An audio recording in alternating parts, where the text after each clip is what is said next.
You're listening to the DGD Podcast, sponsored by La Touraine. Here's your hosts, Robert Reynolds and Juan Daniels.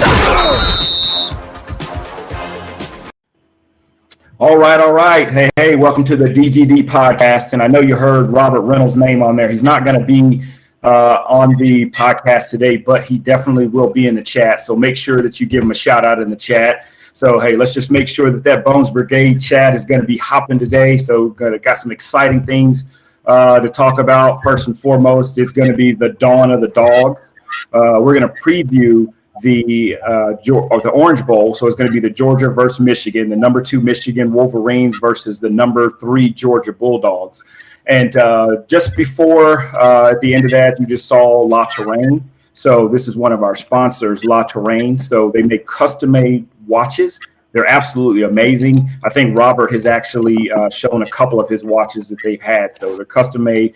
Go to www.latouraine.com and then use the promo code DGD to get up to a 20% discount. So again, like we were talking about, right now we're about to jump on the dawn of the dogs. We are the DGD Podcast, and I have some special guests with me today. So first and foremost, we've got my man, Billy Pate. So I've known Billy Pate for about 15, 20 years. We played some flag football together. So he's best known as, giving up a lot of touchdowns to me. So I appreciate that Billy.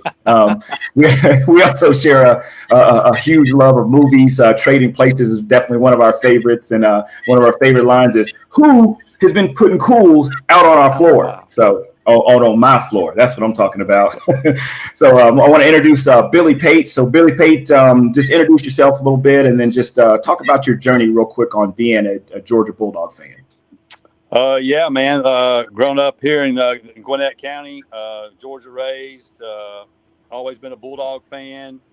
Been a long journey for 41 years waiting for an opportunity to try to get the big one, but came close a few times, just couldn't get over the hump. So hopefully the Dogs can put it all together for 2 more games and bring home something we've been waiting on for a long time. Yes, sir. It's been a long time. So here I have also Tim Hill. So Tim and I, we've known each other for a long time. He went to South Gwinnett High School. We've played some basketball against each other. I've always had a triple-double against him. Easy each and every time I've played. Chris has a unique situation here. He is a Michigan fan, but he's also a Georgia fan, so he's kind of got a heart divided. So talk to us a little bit about that, Chris, if you don't mind. I'm sorry, Tim, if you don't mind. Yeah, hey, heart divided is right. So I'm the Georgia native as well. Grew up a dog fan, always been a Georgia Bulldog fan. But in the early 90s, Elvis Grbac, Desmond Howard, the Fab Five, they made me a Michigan fan. And I've been a huge Michigan fan ever since. So much so, no one would ever say I'm not a diehard fan. My youngest son, his name is Weber. First name is Weber. I'm committed to it, and I'm totally torn for this Orange Bowl. Yeah, a dream come true for you to see 2 of your favorite teams actually playing against each other. So it could either be a win-win or a lose-lose for you. It just depends on who wins. But, of course, the winner is going to have to take on the Alabama-Cincinnati winner. A lot of people saying that Alabama is probably going to run away with that game, but, not necessarily sure what's going to happen with that. So let's get into the tail of the tape here, okay? So right now, you could actually see this is about as evenly matched of a game as you can get, right? So points per game, you can see Georgia's 39.4, Michigan 37.7, points allowed per game. Georgia 9.5, Michigan 16.1. So you can see Georgia has a little bit of an edge right there. Total yards per game, you can see that Georgia 442, whereas Michigan has 551. So a little bit of an edge right there. Yards allowed per game, Georgia's 253, and then you have Michigan with 316. So a little bit, favoring Georgia. Both of these teams, they basically pride themselves on big time defense and then also, running the football. And that's going to be their main focus is they're going to go out there and then just try to establish the line of scrimmage. And it's going to be one of those things. It's actually going to be pretty tough here. So we take a look here. Georgia, they got their big time backs They've got, Zamir White, Zeus, James Cook, Kenny McIntosh. And they also have another stable of, a few running backs, too, that they actually just kind of sprinkle in. Michigan has Haskins, and they also have Blake Corum. So if you look at it, again, Georgia they're going to be deeper at that position.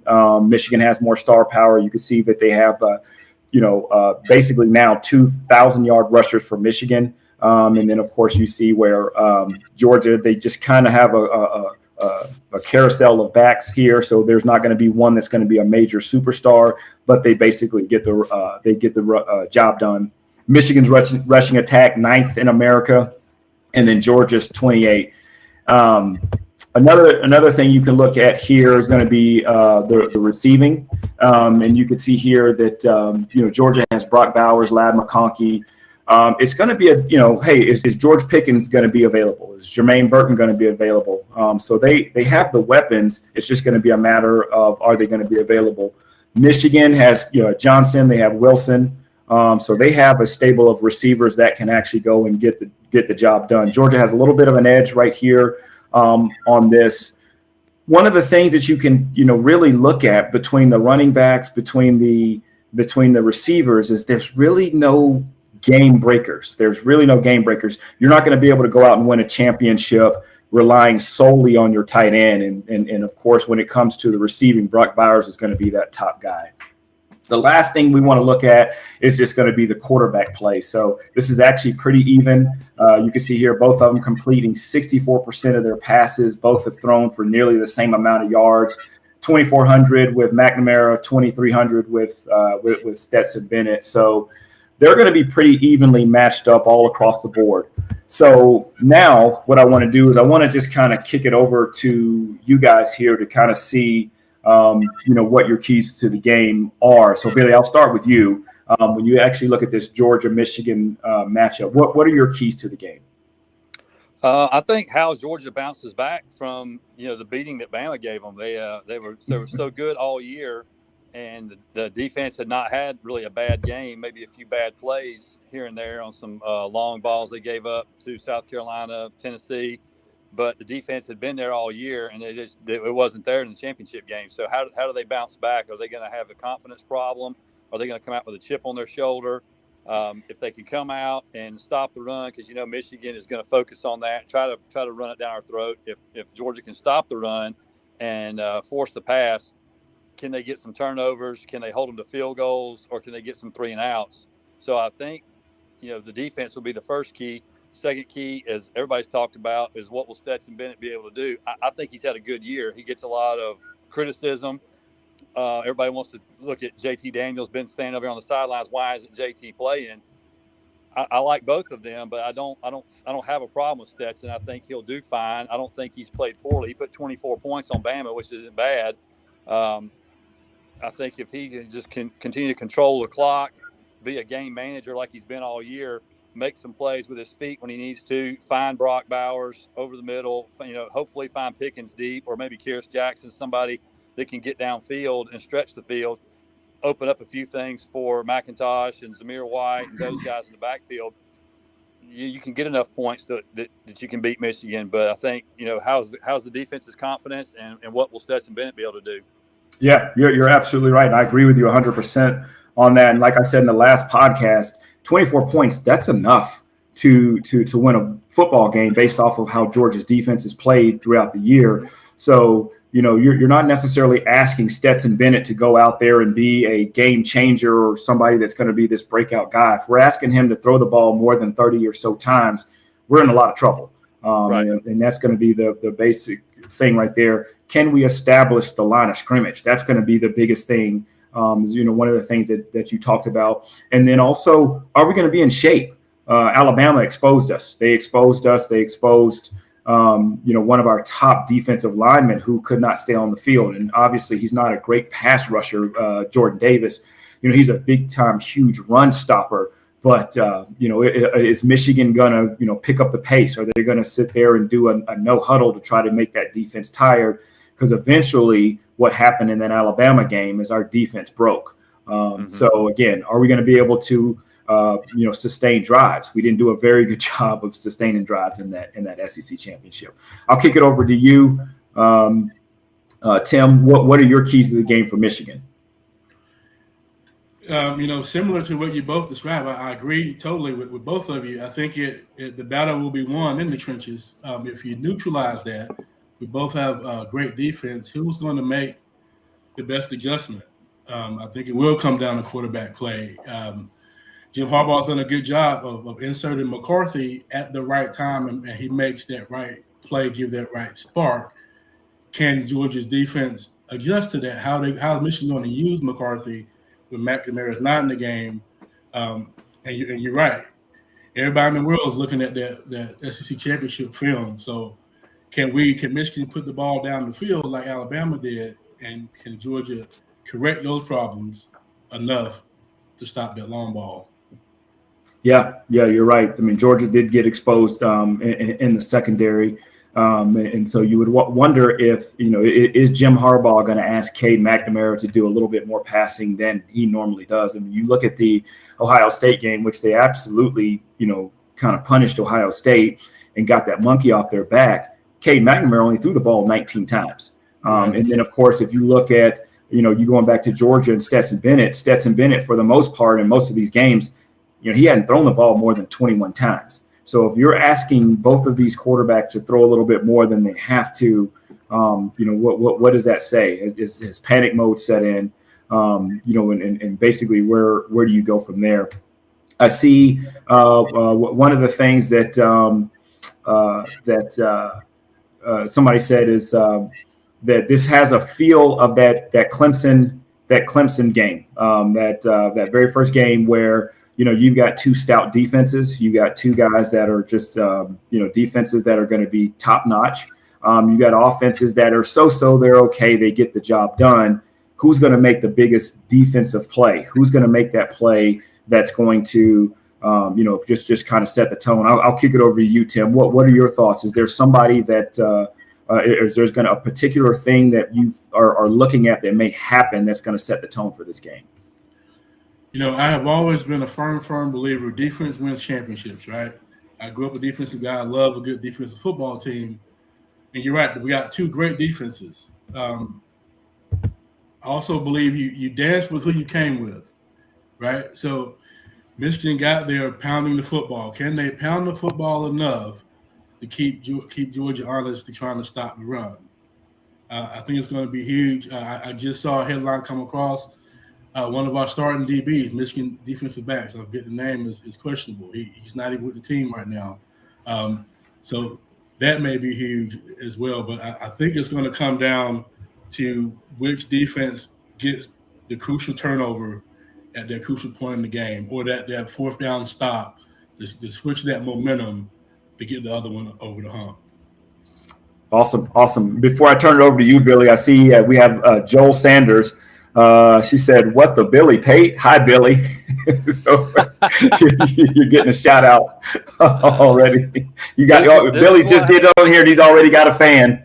This is what happens when you can't find anybody else on December 30th. Right. Yeah. So let me kick it over to you, Billy. Your thoughts. Is there going to be something that's going to be key that you're going to, that's going to make the difference in this? I agree with Tim. We're doing a lot of agreeing today. I think both of these teams are so much of a carbon copy of each other. Defense first, run the ball, keep the other team on the sidelines, control the clock. I would almost say it's going to come down to who's got the better punter. We may see a lot of 3 and outs, so it may come down to punting and field position. Who can block a punt, maybe who can get a punt return for a touchdown, or like Tim said, that crucial turnover with the defenses they have, with Hutchinson coming off the edge. Does he get a strip sack? Does Nakobe Dean or somebody, Nolan Smith for Georgia, get a strip sack and a fumble? Even if they're not going to throw the ball a lot, we may not see very many interceptions or any at all. So it may come down to a fumble by a quarterback or a running back getting hit that could change the game, or made or missed field goals. A game this close could come down to who made theirs and who didn't make theirs. And so we may look at punters and kickers more than we look at the defense and what the defense did, other than keeping the points off the board. Who can step up and make a 50-yard kick or get a kick blocked or miss one that they need to make. Yeah, you're absolutely right, and you always just kind of miss on the special teams, but field position is going to be huge. Will Georgia be able to go 80 to 90 yards to sustain a drive? Will Michigan be able to do the same thing? And critical key first downs are going to be important. Also, too, who's going to make the least amount of mistakes? Georgia has unfortunately been penalized with a lot of pass interference, so that's something that's of concern. But penalties are going to factor in too on how this game is going to just the outcome of this game. So it'll be interesting. Can they score in the red zone? I mean, if you do drive it 60 or 80 yards, are you getting 3 or are you getting 7? I mean, you go down twice, get stopped and kick field goals. It only takes one drive for the other guy to come back and get 7, and your 2 drives are neutralized. Yeah, you're absolutely right. So, I don't know about you guys, but I've got sweaty palms already for this game, and I'm not even playing a snap. So it just kind of. Just kind of driving me crazy a little bit. I'm going to look here in the chat real quick, and I see here that for Michigan, they haven't done very much tempo all year. So that's going to be something that may help out. But I do see that Moose right here said that Michigan probably will go fast. So based off of the film, based off of of things, trends. You can best believe Jim Harbaugh is going to be prepared. And Jim Harbaugh, for those that don't know, has a pretty extensive resume, going from, Stanford, going to the NFL and leading a San Francisco team to the Super Bowl, and now coming back and then finally turning Michigan around. One of the things that you could look at right now from a momentum standpoint, Georgia has not gotten the monkey off of their back when it actually comes to Alabama. So just like you were talking about earlier, Billy, are they going to be able to respond? Will they be able to put that out of their mind? Whereas Michigan has finally got that monkey off their back in beating Ohio State. So a lot of people, they're not necessarily looking at what they did to Iowa in that Big Ten championship. They're looking from a momentum standpoint of what happened against Ohio State. They took that momentum and then beat Iowa. I mean, just beat them down.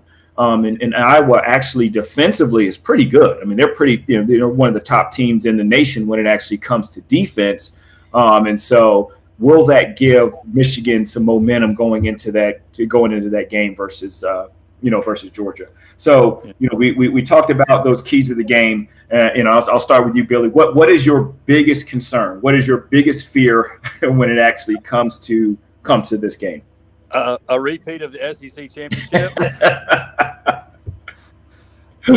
Like Tim said, it's going to be one in the trenches, and I think Alabama made Georgia look pedestrian, offensive line and defensive line. We didn't keep Stetson protected long enough to be able to make passes downfield. We didn't open up holes to be able to run the ball the way we should have, and we didn't get pressure on Bryce Young with our defensive line. So I think my biggest concern is that the offensive line and defensive line underperform again. It's funny to think about the last time we played, Georgia looked so bad, and that's all we can think about. But here, Bama has a loss to Texas A&M that no one talks about anymore, and they looked bad against Florida and barely beat them, and Auburn sacked them 7 times. Those things don't get talked about because Bama has played one more game, made Georgia look bad, Bama looked good, so all those things are kind of forgotten about, whereas Georgia's last game, they get boat raced and look bad, and we haven't seen them again, so we don't know how they'll respond. So I'd say, the biggest concern is don't know what to expect because we haven't seen them play again, whereas Bama's had several games to correct what they did wrong against A&M and to let Florida keep it close and to let Auburn almost beat them. Right. Yeah, that's a great point. What about you, Tim, for Michigan? What is your biggest concern? I was going to say my biggest fear is that my team won't win. Well said. Definitely well said. I think for Michigan, my biggest concern kind of goes back to my previous statement. Like, keep doing what got you here. Can we keep doing with what got us here? Yeah. The run game. Oh yeah, just running the football against that impenetrable defensive front, right? Yeah. With Hutchinson and Jabo coming off those ends, that's scary. We can keep that penetration. I feel good about our chances. Yeah. One of the things that concerns me is Michigan's line in the trenches. I mean, they got the Jim Morrow Award for offensive linemen, which I mean that's saying a lot. And if I do believe physically they are better than Alabama's. They are better than Alabama's line. The other concern again is going to be the secondary. Can we hold up? Because I do believe I don't believe that Jim Harbaugh is just going to kind of shelf Cade McNamara and try to do some dinks and dumps. I think he's going to try, just to try to do some shots down the field, which is, going to be unexpected. So those are some things that I look at. And just like I talked to you guys earlier, this is something I talked about in the podcast right before the Alabama game. What concerns me is Georgia's offense plays right in the hands of Michigan's defense. Michigan, they are built to stop that power run. They're built to stop that. They're built to kind of stop that dink and dump. When you look at the Iowa game and those other games, those big Wisconsin, the big running games, and they did a very, very good job of stopping them. Will we be able to spread them out? I love the 13 personnel. I absolutely love it. But, at some point in time, you're going to have to do something a little bit different and spread those guys out. I think that we offensively are capable and can play a lot better than Ohio State did, even though Ohio State has 3 absolutely outstanding wide receivers. We have just as good wide receivers, but we just don't do a great job of exploiting those. So what is Tom Monken going to do? Is he going to come out there and is he going to be explosive, or is he going to just kind of play that whole same, play the same thing? So Jason Skaggs here says our ability to cover on the back end falls on Christopher Smith. If he's healthy, we can minimize home runs. I think I absolutely agree with that. He was the game changer against Clemson. Without him, I don't know if we win that game. Yeah. You're absolutely right. And Clemson had some tough, big time receivers. And fortunately, we were able to get some pressure on DJ. But again, Christopher Smith plays a huge. Makes a huge impact. Also, too, how are our linebackers? Are they going to be able to cover? Because Michigan is going to have to do something to get those linebackers out of the middle of the field. And I think that they're going to do a lot of those running back angles. I could see them doing a lot of swings with the running backs. I know Dean can go from side to side like no other. But it's going to be a matter of how many times is he going to be able to, go into coverage, and how he's going to be able to, hold up. Well, the wheel route killed us against Florida last year with the guys. Yes, it did. So if Michigan decides to go that route, will we be able to pick up the guy out of the backfield? Yeah. You're absolutely right here. And I say, I'm looking here and I see that the DGD podcast says our UGA linebacker speed will shine tomorrow. So that's going to be great. But again, you got two backs that are 1,000-yard backs. How are we going to be able to do against that? And you could see that, Alabama had a little bit of success running the football against us, but that was obviously too after the fact that they really struggled, with the Alabama passing game. Another thing that's a little bit of a concern, Cade McNamara can actually move. I mean, he can move out of the pocket. He can scramble a little bit. He almost kind of reminds me of just a more put together Bo Nix, if that makes a little bit of sense. Bo Nix is just kind of sporadic. He's wild, but he does keep a lot of plays alive with his legs. So will we be able to put a spy on him and then just make sure that he does not run? Another thing a lot of people aren't talking about is Blake Corum's ankle. They say it's fine, but how healthy is he or effective will he be? Because if you can take him away and put that entire load on Haskins, that's going to be problematic too. Yeah, Yeah, that it's a lot of pounding for one running back to take up against that defense, and it's not just always just running the ball, but that pass blocking as well is going to be tough. So I'll be interested to see how that Michigan line will hold up against that, against that big time defense and that defensive front. So we're coming to here to the end. So, we finally see Stetson move around back there. You know what? I mean, are you talking about doing some quarterback? See Stetson do some running. I mean, it would honestly make sense because they would not expect it. Yeah, you're right. Because they wouldn't expect it. And one of the things that hurt us that you're seeing Stetson more than Yeah. I think you're cutting in and out, Billy. But yeah, so if that's going to be the case, I mean, I think this would be a great game. Yeah, I think this will be a great game to run Stetson because look at it. We didn't expect Bryce Young to run. We didn't, and he absolutely killed. Bryce Young had more rushing than our top running back, and that's like.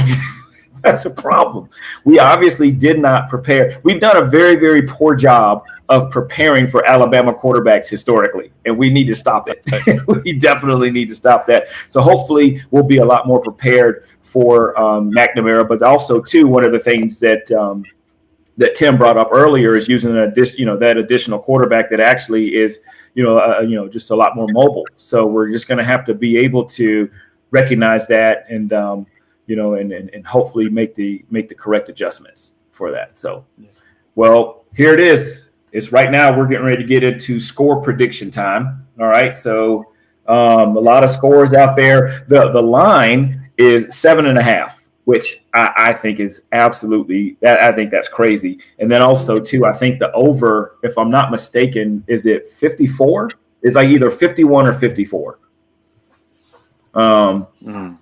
I see this more of an NFL line if that would make the most sense. I don't see 54 points being scored, but which kind of makes me nervous because obviously Vegas knows a little bit more than what we know. So I'll start with you, Tim. What are who wins the game? What's your score prediction? Man, I knew you were going to ask me that one. and I'm asking myself that for 2 weeks now. Who's going to win this game? Here's what I think. I think us in the state of Georgia, we're asking too much. Okay? Mm-hmm. The Braves gave us our championship. We can't expect another one in the same year. Okay? Michigan, you talked about the monkey off the back. Michigan started the season unranked. Just going to be another old mediocre Michigan year. Got the monkey off the back. We beat Ohio State, won the Big Ten. Georgia, I'm going Michigan 27-17. 27-17. Michigan 27-17. That actually covers this. Well, it actually doesn't cover the spread. It covers the total. But not the actual spread. Or if you want to appease me, make me happy, let's take it back to 1997, and we declare the winner of this game the champion and the loser the co-champion, and everybody's happy. Oh yeah. That's right. Because what was it with that was Nebraska, right? Mm-hmm. That was that's right, Nebraska. That's right, Scott Frost and that group. Mm-hmm. All right, Billy. What about you? First of all, we're not Georgia Tech. We don't want any co-champions. I appreciate your offer, but thanks, but no thanks. I offer. Hey, that's very nice. I appreciate your kindness, but no, we don't want that. I've been thinking about it too. I think low scoring. I think a lot of defense. I'm going to go 23-20 Dogs. I think we're going to have a lot of field goals. Probably a lot of long field goals if these teams can't get into the red zone. So I'm going to go 23-20, and I'm not usually good at predicting, so hopefully we'll get this one right. Right. Well, I'm gonna throw mine in there. I've got 21-17 Georgia. I do think that it's gonna be a slugfest. I think it'll be very, very close through three quarters, and I just see Georgia just kind of pulling away with a last minute touchdown. If not, I could see them scoring, and then maybe Michigan getting in that hurry up offense, and then maybe adding in a touchdown late.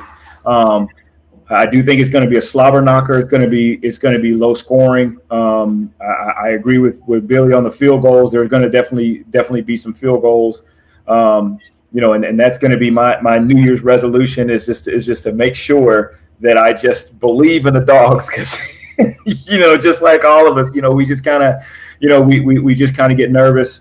But definitely don't want to get complacent. I definitely hope that Georgia is not overlooking this game with revenge to Alabama on their mind, because if they do, they will get beat. There is no ifs, ands, or buts about it. But again, and everywhere you look on other podcasts, other predictions, everyone says, first and foremost, this is their favorite game because it is just so hard to call.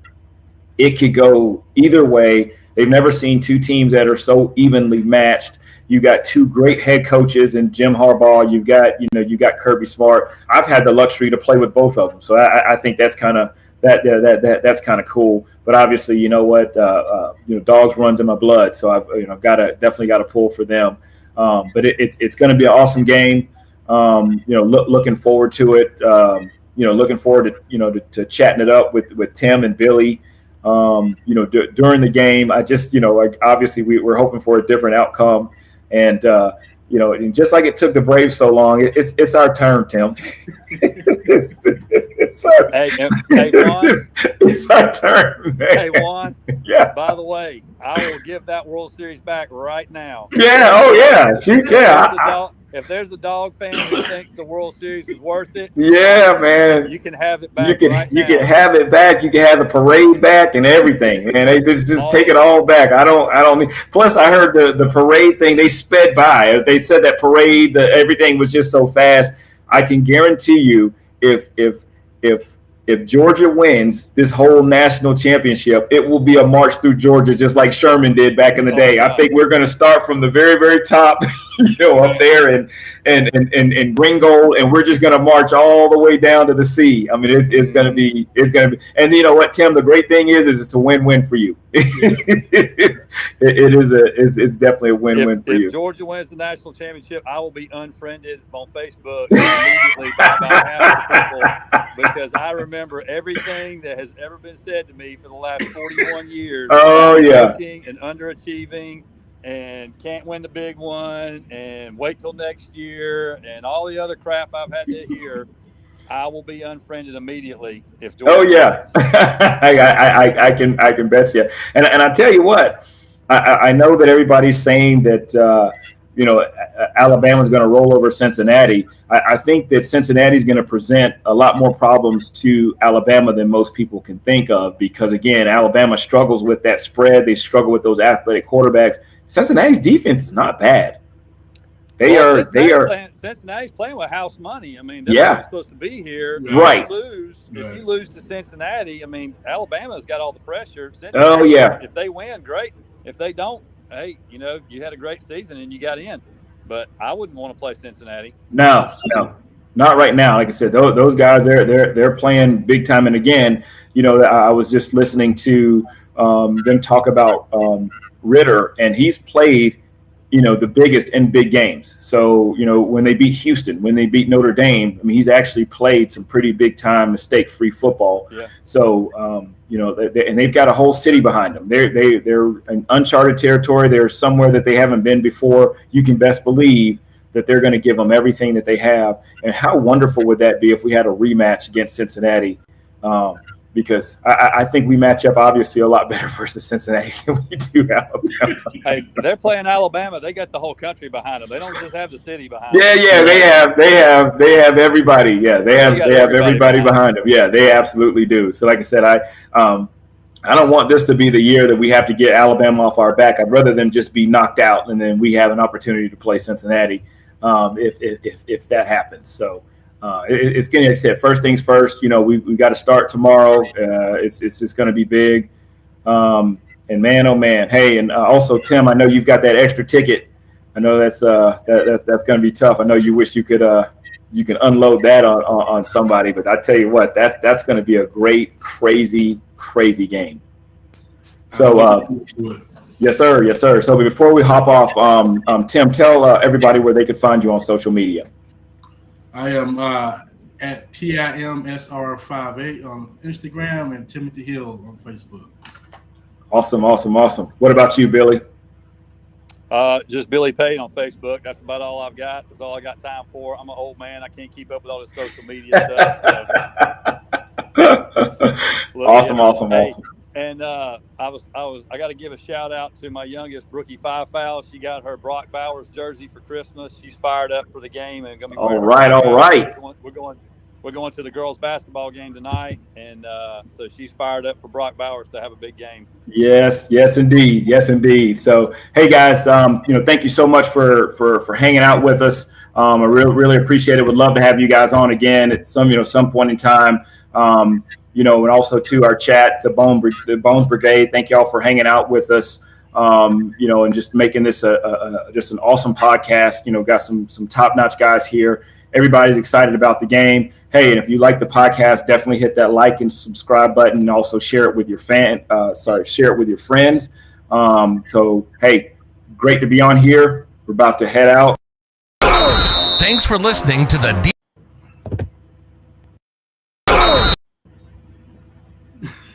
I don't know that. I don't think that worked. Thanks for listening to the DGD Podcast. Make sure to subscribe wherever you get your podcasts and to the DGD Podcast YouTube channel, where you can watch live Mondays and Fridays at noon Eastern. And don't forget to follow us on Twitter at the DGD Podcast. And check out the website at www.dgdpodcast.com.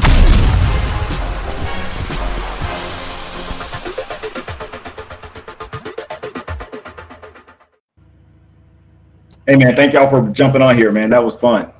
Thank you, man. That was a lot of fun. Yeah. That was a whole lot of fun. Like nerve wracking, man. I would just wish the game would just hurry up and be here. I absolutely can't take it. One, you forced me to almost pick a side. I've been able to avoid that all this time. I had to ask. Yeah, obviously had to ask you your score predictions.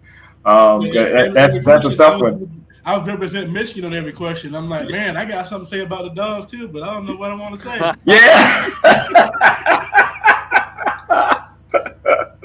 Oh man, that was great. Yes, sir. That was fun. Yes, man. sir. Cool. Hey, I appreciate y'all, man. Thank y'all for coming on. Looking forward to the game. And I tell you what, man, it's going to be a good one. Yeah, no doubt. It's going to absolutely be a good one. And like I said, I wish I could have taken that ticket for you, Tim, because I definitely would have absolutely loved to have gone to that game. Can you get there? I still got it. Nah, I mean, I could probably get there, but then to leave the family and everybody else, then I may not have a home to come back to. See, that's the worst part for me. Like my family's still gone. Like I could go, and I actually thought about still trying to go, but now I don't have a place to stay. Oh, the hotel I was going to stay at is now $600. Oh, it's like everybody keeps saying, Tim, sit down in that chair and just. Wow. I got out and about yesterday, man. Like I was so tired when I got back home, like I slept for 3 hours. Oh, wow. Having to drive down there right now is going to be. Yeah, that'd be killer. Yeah, that'd be. I know. It's funny that that David Frost, he was telling me how expensive it was for the hotel. Like the hotels down there were absolutely crazy. Well, it's Miami New Year's Eve, Miami area New Year's Eve. So. Yeah, that's true. Expensive. Yeah. I always said Miami is like New York City with a tan.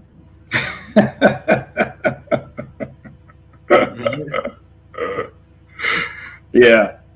Awesome. Well, all right, man. Y'all take care. Again, I appreciate it, man. Go Dogs. Thank you. Yeah. Yeah, gotta say go blue. Yeah. So I'm gonna let's do a flag football podcast. The world needs to know about Rob from the Hitman. No, no one needs to know about that, man. No one needs it. It was probably one of the worst days of my life. Tim, I decided to be arrogant enough to cover one of the fastest guys I've ever seen in my life, but I didn't know it. And then, of course, he ran right by me. And I always tell people that his face was going like this as he was going past me. It was like one of the most unbelievable things I've ever seen in my entire life. It was like the Matrix. It really was. It was pretty bad. It was pretty bad. We all live and we learn. We live and we learn. Yeah, we did. I learned, but they still always bring it up for some odd reason. So I can never be full of myself, ever. Because if I do, I get humbled very quickly. Then I get humbled very quickly, right? Hey, we all have. Yeah. Awesome, man. All right, y'all have a good one, man. Ashton, buddy. Say it again. Congratulations to Ashton. I appreciate it. Thanks, man. I appreciate that. Well fear deserved. the tree. Fear the tree. Fear the tree. Excited about it. Yes, sir. Fear the tree. Yes, sir. All right, man. Y'all have a good one. Thanks, guys. All right, man. All right, have a good one.